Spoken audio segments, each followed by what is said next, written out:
and I have to make, an agreement with her how we do it becomes very cumbersome. But if I have an agreement with my secretary, that, the way we work is this and this and that, and if it's not just a one-sided, that's the way we work here, okay, and the other one has to say yes, but it is an agreement that we follow, so we both say, yeah, I like to work like that, yes, that works for me, yeah, I'd love to bring the coffee for you, even if you just go like coffee, because I understand that it is for the purpose of blah, blah, blah, then that's fine. That's fine. And maybe she'll come back and say, boss, maybe we need to make an agreement around kindness. Why don't we create a conversation, where we are in conversation, let it be around kindness and from the heart. And that's and so that's her telling her boss what does she need, making an agreement around that. And notice how different the relationship develops once both are co-creating agreements with each other. Just telling them, what is it I need from you, what it is you need from me. And this other question about do we really always need an agreement? So yeah, one part of the answer I think is yes, we can have basic agreements. And the other part is, it's not black and white.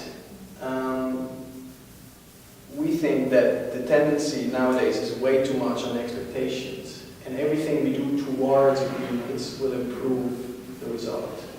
And it will take a bit more time in the beginning. It's an investment of time, but we think it will pay off later on. And we'll touch a little bit more on this in this afternoon. Yeah, so we're kind of leading on to agreements and actually bringing them at the beginning of a relationship, of a project, when we're going to work together. Are we ready to go there? Or? I want to throw in something else. So that happens a lot. which is the example of when there was something that we overlooked here. It was really just a side,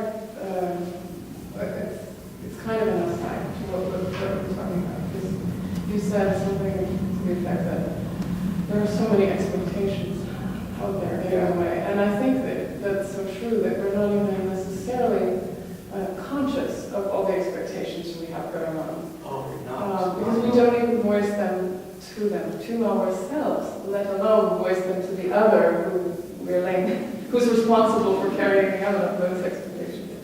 Especially, I think that is true in private relationships.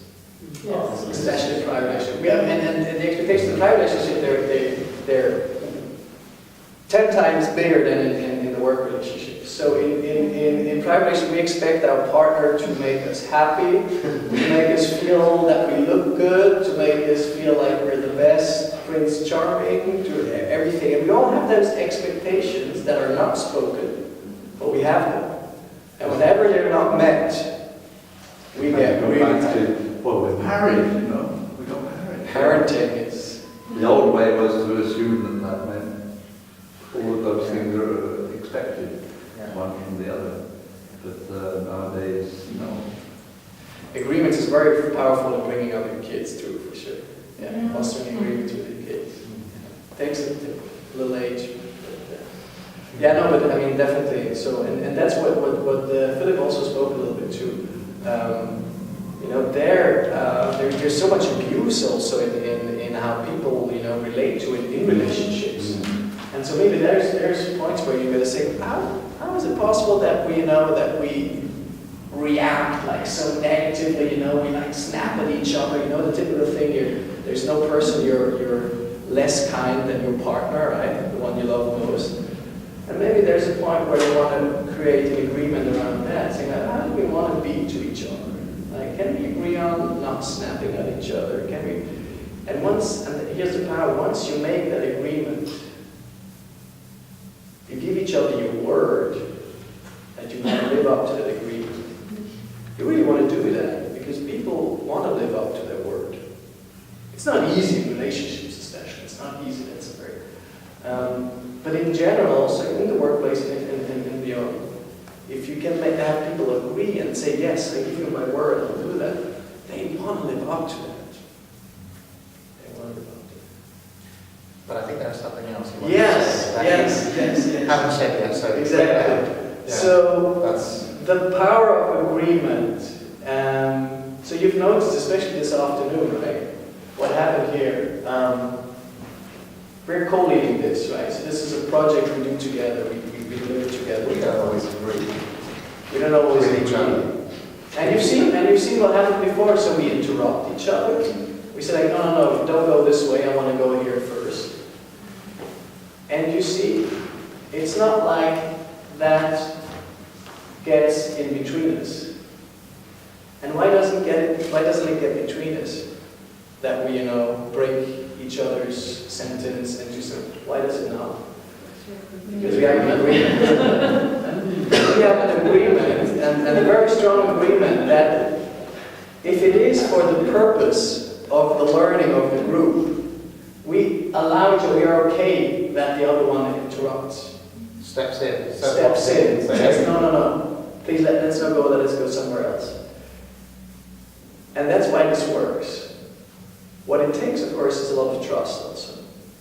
The other one needs to trust it. When Philip needs to trust it, and when I say, no, let me go there, that I do that only for the purpose, the bigger purpose of the group, not because I just want to hear my voice and I want to be important, I want to look good. So he needs to trust me that I do it. And he also needs to trust that it will be okay. And vice versa. And this way of co-leading is so much easier. We have made the agreement. I feel like I'm in constant competition with Mark.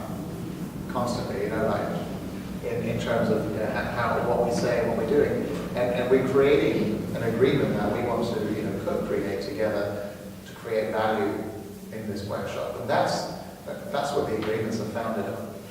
And we did this in a special way. We had a conversation from at the very beginning when we started working together. We asked ourselves a few questions. And what we realized is, as we were creating this workshop, we were like, well, actually that experience and those questions were so valuable.